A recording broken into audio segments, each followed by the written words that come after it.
The Vatican's own architectural symbolism exposes it as both the seat of control for the world's mystery religions and secret societies, as well as housing the seat of the serpent. The glorification of the world's antiquated mystery religions by the Vatican is shown by its use of the architectural element termed the triptych.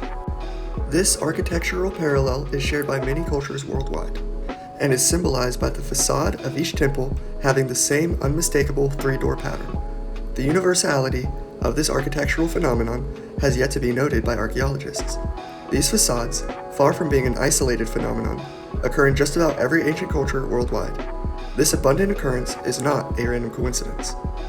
The triptych represents more than merely an architectural element. It is the chief symbol of the ancient mystery religions. By following a careful set of instructions encoded within the triptych, we can transcend our body and achieve godhood. This has long been the goal of alchemists, occultists, spiritualists, and philosophers alike, and it is achieved by an age-old spiritual practice known as awakening our third eye, which the centermost doorway of any triptych represents. The image of the third eye, or the Eye of Providence, is common to secret societies such as the Freemasons.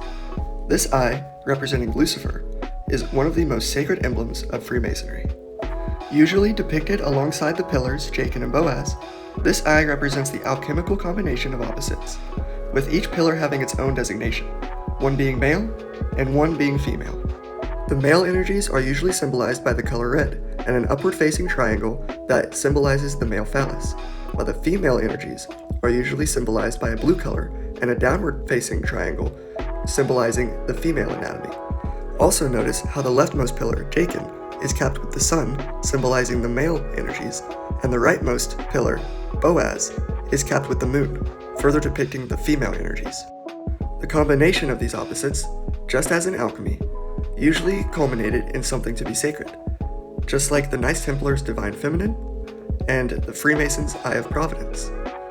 Since the secret societies and mystery religions of modern day believe God to be both male and female, it is fitting that their symbolism is an alchemical combination representing the sacred hermaphrodite. This is why the Baphomet is depicted with both female anatomy and male anatomy. The Freemasons, who worship Lucifer, see this as a fitting depiction of the Godhead. Whether in art or architecture, twin pillars are usually archetypal symbols representing an important passage towards the unknown. The term triptych, when used in architecture, references the triptychs or three-panel paintings depicted by many Renaissance painters, many of whom, such as Da Vinci, were aware of these triptychs and their esoteric meanings. Let's look at Da Vinci's depiction of the Last Supper. The first thing we notice is that Christ is placed under the center doorway of the triptych. He is also adorned in blue and red. This gives us the clue that this is not Jesus Christ who is depicted, but the sacred hermaphrodite, or the Godhead that is both male and female. The same symbolism involving the triptych and the Masonic use of the alchemical transfusion of male and female into the Godhead is also utilized at the Rockefeller Center in New York. Here we see the utilization of all the components of the mystery religions. The triptych, as well as the designation of the pillars being both male on the left side and female on the right side, with the combination of both of these elements resulting in the Godhead. The symbolism of this center relief on the Rockefeller Center building is reminiscent of the famous Freemasonic painting depicting the grand architect of the universe. Even more is that there is a statue of Prometheus, the Lightbringer, at the center of the Rockefeller Plaza. Prometheus is just another depiction equivalent with Lucifer, the Lightbearer.